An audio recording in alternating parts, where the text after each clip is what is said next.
अब्बासिया हुकूमत के आखिरी दौर में एक वक्त वो आया जब मुसलमानों के दारुल खिलाफा यानी मुस्लिम दौर हुकूमत की राजधानी बगदाद में हर दूसरे दिन किसी न किसी दीनी मसले पर मुनाजरे होने लगे, यानी डिबेट होने लगी। जल्द ही वो वक्त भी आ गया जब एक साथ एक ही दिन बगदाद के 4 अलग अलग चौराहों पर अलग अलग मुनाजरे हो रहे थे।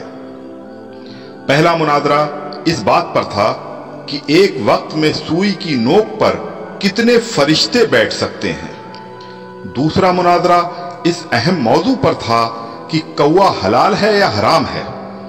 तीसरे मुनाजरे में यह तकरार चल रही थी कि मिसवाक का शरई साइज कितना होना चाहिए। एक ग्रोह का कहना था कि एक बालिश से कम नहीं होनी चाहिए और दूसरे ग्रोह का यह मानना था कि एक बालिश से छोटी मिसवाक भी जायज है।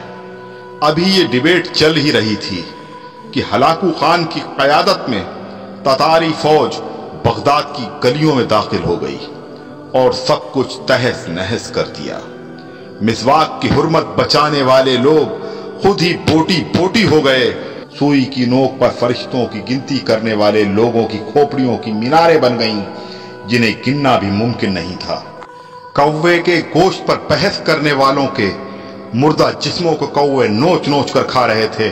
आज हलाकू खान को बगदाद तबाह किए सैकड़ों बरस गुजर चुके हैं, मगर कसम ले लीजिए जो मुसलमानों ने तारीख से रत्ती बराबर भी सबक लिया हो।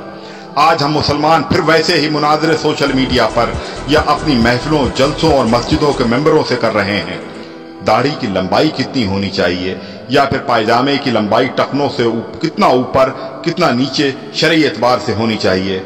फिरके और मसलक के हमारे झंडा बरदार सिर्फ और सिर्फ अपने अपने फिरकों को जन्नत में ले जाने के दावे कर रहे हैं और दौरे हाजिर का हलाकू खान एक एक करके मुस्लिम मुल्कों को नेस्तनाबूद करता हुआ आगे बढ़ रहा है।